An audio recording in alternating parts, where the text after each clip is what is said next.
Hello ಕನ್ನಡಿಗ ಶರಣು ಶರಣಾರ್ಥಿ ಪ್ರೀತಿಯ ಸ್ನೇಹಿತರೆ, ಇವತ್ತಿನ ನಮ್ಮ ಒಂದು ಜಾಬ್ ಸರ್ಚ್ ಏನು ವಿಶೇಷ ಮಾಹಿತಿಯಪ್ಪ ಅಂದರೆ DHFWS ಉಡುಪಿ ರಿಕ್ವೈರ್ಮೆಂಟ್ 2026.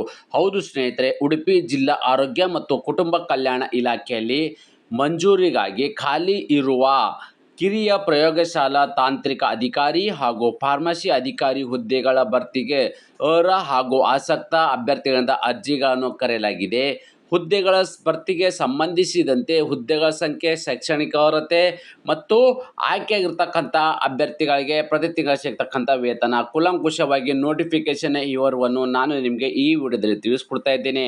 ಅದಕ್ಕಿಂತ ಮುಂಚಿತವಾಗಿ ನಮ್ಮ ಯೂಟ್ಯೂಬ್ ಚಾನಲ್ಗೆ ಮೊದಲ ಬಾರಿ ಭೇಟಿ ನೀಡಿದ್ದಾರೆ ಸಬ್ಸ್ಕ್ರೈಬ್ ಜೊತೆಗೆ ಬೆಲ್ ಐಕನ್ ಕ್ಲಿಕ್ ಮಾಡೋದನ್ನು ಮರೆಯಬೇಡಿ.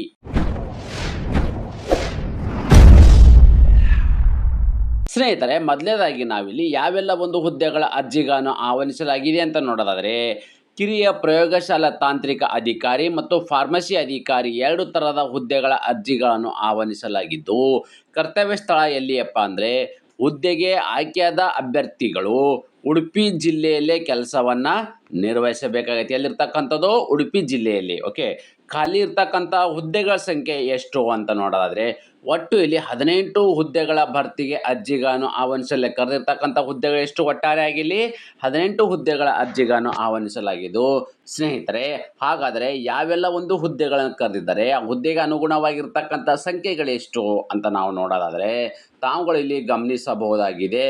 ಕಿರಿಯ ಪ್ರಯೋಗಶಾಲಾ ತಾಂತ್ರಿಕ ಅಧಿಕಾರಿ ಹುದ್ದೆಗೆ ಸಂಬಂಧಪಟ್ಟ ಅಭ್ಯರ್ಥಿಗಳಿಗೆ 5 ಹುದ್ದೆಗಳ ಅರ್ಜಿಗಳನ್ನು ಆಹ್ವಾನಿಸಲಾಗಿದೆ.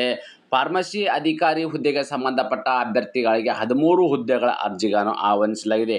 ಇವೆರಡೂ ಹುದ್ದೆಗಳು ಸೇರಿ ಒಟ್ಟಾರೆಯಾಗಿ ಇಲ್ಲಿ 18 ಹುದ್ದೆಗಳ ಅರ್ಜಿಗಳನ್ನು ಆಹ್ವಾನಿಸಲಾಗಿದೆ.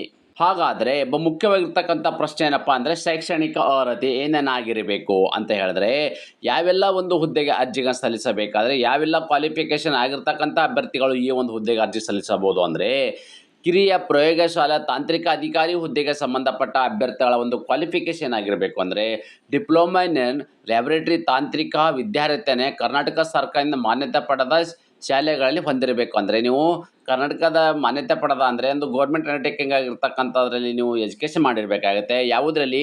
ಡಿಪ್ಲೊಮಾ ಇನ್ ಲ್ಯಾಬೊರೇಟರಿ ತಾಂತ್ರಿಕ. ನೋಡಿ, ಡಿಪ್ಲೊಮಾ ಇನ್ ಲ್ಯಾಬೊರೇಟರಿ ತಾಂತ್ರಿಕ ವಿದ್ಯಾರ್ಥಿನೇ ಕಂಪ್ಲೀಟ್ ಅಂದರೆ ನೀವು ಡಿಪ್ಲೊಮನ್ನ ಪಾಸ್ ಆಗಿರ್ತಕ್ಕಂಥ ಅಭ್ಯರ್ಥಿಗಳು ಈ ಒಂದು ಹುದ್ದೆಗೆ ಸಲ್ಲಿಸಬಹುದು. ಡಿಪ್ಲೊಮದಲ್ಲಿ ಯಾವುದು? ಡಿಪ್ಲೊಮಾ ಇನ್ ಲ್ಯಾಬೊರೇಟರಿ ಆಗಿ ಪಾಸ್ ಆಗಿರ್ತಕ್ಕಂಥ ಅಭ್ಯರ್ಥಿಗಳು ಈ ಒಂದು ಹುದ್ದೆಗೆ ಅರ್ಜಿಗಳನ್ನು ಸಲ್ಲಿಸಬಹುದಾಗಿದೆ. ಅದೇ ರೀತಿ ಫಾರ್ಮಸಿ ಅಧಿಕಾರಿ ಹುದ್ದೆಗೆ ಸಂಬಂಧಪಟ್ಟ ಅಭ್ಯರ್ಥಿಗೆ ಏನಪ್ಪ ಅಂತಂದರೆ, ಡಿ ಫಾರ್ಮ್ ವಿದ್ಯಾರ್ಥಿನೇ. ನೋಡಿ, ಡಿ ಫಾರ್ಮನ್ನು ಹೊಂದಿರಬೇಕಾಗತ್ತೆ. ಈ ಡಿ ಫಾರ್ಮನ್ನು ಕ್ವಾಲಿಫಿಕೇಷನ್ ಹೊಂದಿರತಕ್ಕಂಥ ಅಭ್ಯರ್ಥಿಗಳು ಅರ್ಜಿ ಸಲ್ಲಿಸಬಹುದು.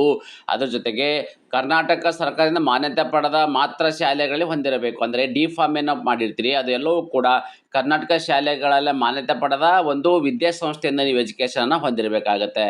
ಅದೇ ರೀತಿ ಹಾಗೂ ಡಿ ಫಾರ್ಮ್ ಅಭ್ಯರ್ಥಿ ಕರ್ನಾಟಕ ಫಾರ್ಮಸಿ ಕೌನ್ಸಿಲ್ ಕಡ್ಡಾಯವಾಗಿ ನೋಂದಿತರಾಗಿರಬೇಕು. ನೋಡಿ, ಈ ಡಿ ಫಾರ್ಮ್ ಅನ್ನೋದು ಏನಿದೆ, ಈ ಡಿ ಫಾರ್ಮ್ ಅಭ್ಯರ್ಥಿಗಳು ನೀವು ಕರ್ನಾಟಕ ಕೌನ್ಸಿಲಿಂಗಲ್ಲಿ ನೀವು ಕಡ್ಡಾಯವಾಗಿ ನೋಂದಾಯಿತ ಆಗಿರ್ತಕ್ಕಂಥ ಅಭ್ಯರ್ಥಿಗಳು ಮಾತ್ರ ಈ ಒಂದು ಹುದ್ದೆಗೆ ಅರ್ಜಿಗಳನ್ನು ಸಲ್ಲಿಸಬಹುದಾಗಿದೆ.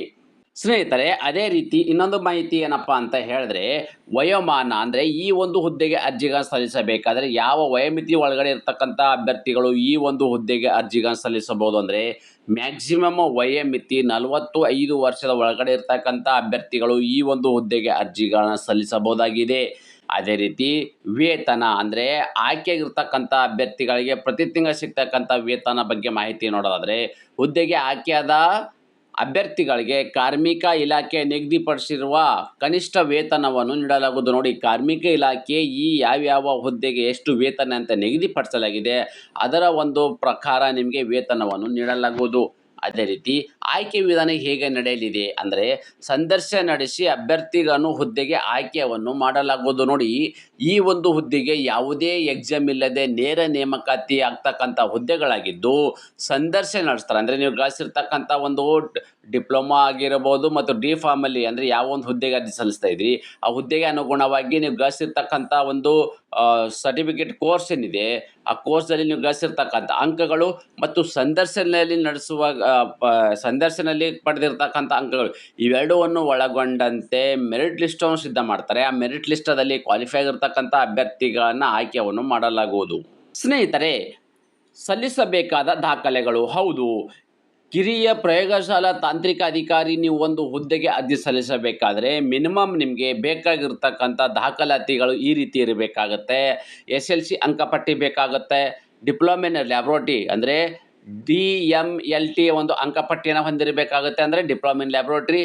ಮತ್ತು ಪ್ಯಾರಾಮೆಡಿಕಲ್ ಬೋರ್ಡ್ ಅಂತ ಇಂಥ ಪ್ರಮಾಣ ಪತ್ರವಾಗಿರಬೇಕಾಗಿದೆ. ಇಚ್ಛಿತಿನ ಮತ್ತು ಜಾತಿ ಪ್ರಮಾಣ ಪತ್ರ, ಕನ್ನಡ ಭಾಷೆಯ ಪ್ರಮಾಣ ಪತ್ರ, ಅಂದರೆ ನೀವು ಕನ್ನಡ ಭಾಷೆಯನ್ನು ಅಂದರೆ ನೀವು SLC ಹೋದರೆ ಕನ್ನಡ ಭಾಷೆ ಇದ್ದೇ ಇರುತ್ತದೆ. ನೀವು ಇಲ್ಲಿ ಅಂದರೆ ಕೆಟಗರಿ ಅಭ್ಯರ್ಥಿಗಳಾಗಿದ್ದರೆ ಜಾತಿ ಪ್ರಮಾಣ ಪತ್ರವನ್ನು ಸಲ್ಲಿಸಬೇಕಾಗತ್ತೆ. ಗ್ರಾಮೀಣ ಅಭ್ಯರ್ಥಿಗಳಾಗಿದ್ದರೆ ನೀವು ಗ್ರಾಮೀಣ ಅಭ್ಯರ್ಥಿಗಳ ಪ್ರಮಾಣ ಪತ್ರ ಸಲ್ಲಿಸಬೇಕಾಗತ್ತೆ. ಅಂಗವಿಕಲ ಆಗಿದ್ದ ಪಕ್ಷದಲ್ಲಿ ನೀವು ಅಂಗವಿಕಲರಾಗಿದ್ದ ಪ್ರಮಾಣ ಪತ್ರವನ್ನು ಸಲ್ಲಿಸಬೇಕಾಗತ್ತೆ. ಅದರ ಜೊತೆಗೆ ಆಧಾರ್ ಕಾರ್ಡ್ ಮತ್ತು ಎಲ್ಲ ದಾಖಲೆಗಳನ್ನು ಸ್ವಯಂ ದೃಢಕೃತ ಸಲ್ಲಿಸಬೇಕು. ಎಲ್ಲ ದಾಖಲೆಗಳನ್ನು ಸೆಲ್ಫ್ ಅಟೆಸ್ಟೆಡ್ ಸೈನ್ ಮಾಡಿಬಿಟ್ಟು ನೀವು ಅರ್ಜಿಗಳನ್ನು ಸಲ್ಲಿಸಬೇಕಾಗತ್ತೆ. ಅದೇ ರೀತಿ ಮತ್ತು ನೋಡಿ, ಫಾರ್ಮಸಿ ಅಧಿಕಾರಿ ಹುದ್ದೆಗೆ ಸಂಬಂಧಪಟ್ಟ ಅಭ್ಯರ್ಥಿ ಏನೇನು ದಾಖಲಾತಿಗಳು ಇವರು ಸಲ್ಲಿಸಬೇಕು ಅಂತ ಹೇಳಿದ್ರೆ, SLC ಅಂಕಪಟ್ಟಿನ ಸಲ್ಲಿಸಬೇಕಾಗತ್ತೆ. D ಫಾರ್ಮ್ ಅಂಕಪಟ್ಟಿನ ಸಲ್ಲಿಸಬೇಕಾಗತ್ತೆ. ಕರ್ನಾಟಕ ಫಾರ್ಮಸಿ ಕೌನ್ಸಿಲ್ ನೋಂದಾಯಿತ ಪತ್ರವನ್ನು ಸಲ್ಲಿಸಬೇಕಾಗುತ್ತೆ.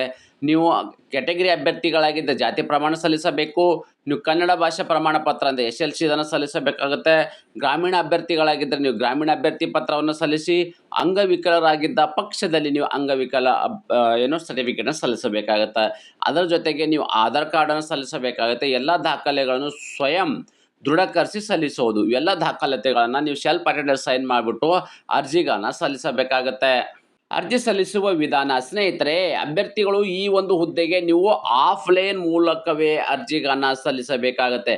ಹಾಗಾದರೆ ಈ ಆಫ್ಲೈನ್ ಮೂಲಕ ಅರ್ಜಿಗಳನ್ನು ಹೇಗೆ ಸಲ್ಲಿಸಬೇಕು ಎಂಬುದನ್ನು ನಿಮಗೆ ಮುಂದೆ ಹೇಳುತ್ತೇನೆ, ಗಮನಿಸಿ.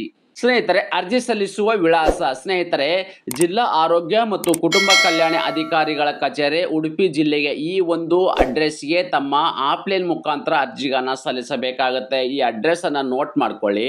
ಈ ಒಂದು ಅಡ್ರೆಸ್ಗೆ ನೀವು ಆಫ್ಲೈನ್ ಮೂಲಕವೇ ಅರ್ಜಿಗಳನ್ನು ಸಲ್ಲಿಸಬೇಕು. ಅದರ ಬಗ್ಗೆ ನಿಮಗೆ ಇಲ್ಲಿ ಮುಂದೆ ಮಾಹಿತಿ ಹೇಳುತ್ತೇನೆ. ನಿಗದಿತ ಅರ್ಜಿಯ ಶುಲ್ಕ ವಿವರವನ್ನು ನೋಡೋದಾದರೆ, ಯಾವುದೇ ಅರ್ಜಿ ಶುಲ್ಕ ಇರುವುದಿಲ್ಲ. ಯಾವುದೇ ಕೆಟಗರಿ ಸಂಬಂಧಪಟ್ಟ ಅಭ್ಯರ್ಥಿಗಳಿಗೆ ಅರ್ಜಿ ಶುಲ್ಕದಿಂದ ವಿನಾಯಿತಿಯನ್ನು ನೀಡಲಾಗಿದೆ. ಅದೇ ರೀತಿ ಅರ್ಜಿ ಸಲ್ಲಿಸಲು ನಿಗದಿಪಡಿಸಿದ ದಿನಾಂಕದ ವಿವರವನ್ನು ನಾವು ನೋಡೋದಾದರೆ, ಅರ್ಜಿ ಸಲ್ಲಿಸಲು ಪ್ರಾರಂಭ ದಿನಾಂಕ ಯಾವಾಗಪ್ಪ ಅಂದರೆ ಜುಲೈ 13, 2026 ಆಲ್ರೆಡಿ ಪ್ರಾರಂಭವಾಗಿದ್ದು, ಅರ್ಜಿ ಸಲ್ಲಿಸಲು ಕೊನೆಯ ದಿನಾಂಕ ಜುಲೈ 21, 2026 ಇಷ್ಟರೊಳಗಡೆ ತಮ್ಮ ಅರ್ಜಿಗಳನ್ನು ಸಲ್ಲಿಸಬೇಕಾಗುತ್ತೆ ಸ್ನೇಹಿತರೆ. ಅದೇ ರೀತಿ ಇನ್ನೊಂದು ಮಾಹಿತಿ ಏನಪ್ಪ ಅಂದರೆ, ಫುಲ್ ನೋಟಿಫಿಕೇಶನ್ ವಿವರವನ್ನು ನಿಮ್ಗೆ ಆಲ್ರೆಡಿ ಮಾಹಿತಿ ಕೊಟ್ಟಿದ್ದೇನೆ. ಟೆಲಿಗ್ರಾಮು ಮತ್ತು ವ್ಯಾಟ್ಸಪ್ ಲಿಂಕು ಎಲ್ಲವೂ ಕೂಡ ನನ್ನ ಯೂಟ್ಯೂಬ್ ಡಿಸ್ಕ್ರಿಪ್ಷನ್ ಬಾಕ್ಸಲ್ಲಿ ನೀಡಲಾಗಿದೆ. ಸ್ನೇಹಿತರೆ, ನನ್ನ ಯೂಟ್ಯೂಬ್ ಡಿಸ್ಕ್ರಿಪ್ಷನ್ ಕೊಟ್ಟಿರ್ತಕ್ಕಂಥ ಒಂದು ಲಿಂಕಲ್ಲಿ ನೀವು ಟೆಲಿಗ್ರಾಮ್ ಲಿಂಕಲ್ಲಿ ಈ ಥರ ಕ್ಲಿಕ್ ಮಾಡಿದಾಗೆ ನಿಮಗೆ ಡೈರೆಕ್ಟಾಗಿ ಒಂದು ಅಪ್ಲಿಕೇಶನ್ ಫಾರ್ಮ್ಯಾಟ್ ಓಪನ್ ಆಗುತ್ತೆ. ಈ ರೀತಿ ಇರ್ತಕ್ಕಂಥ ಅಪ್ಲಿಕೇಶನ್ ಫಾರ್ಮ್ಯಾಟು ತಾವುಗಳು ಇಲ್ಲಿ ಗಮನಿಸ್ತಾ ಇದ್ದೀರಿ.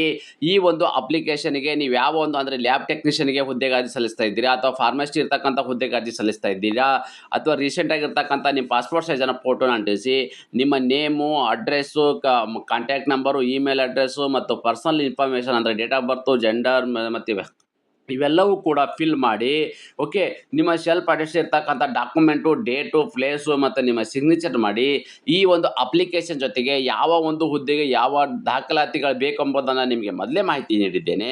ಆ ದಾಖಲಾತಿಗಳೊಂದಿಗೆ ಈ ಒಂದು ಅಪ್ಲಿಕೇಶನ್ ನಾನು ಹೇಳಿದ ಒಂದು ಅಡ್ರೆಸ್ಗೆ ನೀವು ಆಫ್ಲೈನ್ ಮೂಲಕ ಅರ್ಜಿಗಳನ್ನು ಕಳಿಸ್ಕೊಡ್ತಕ್ಕಂಥದ್ದು.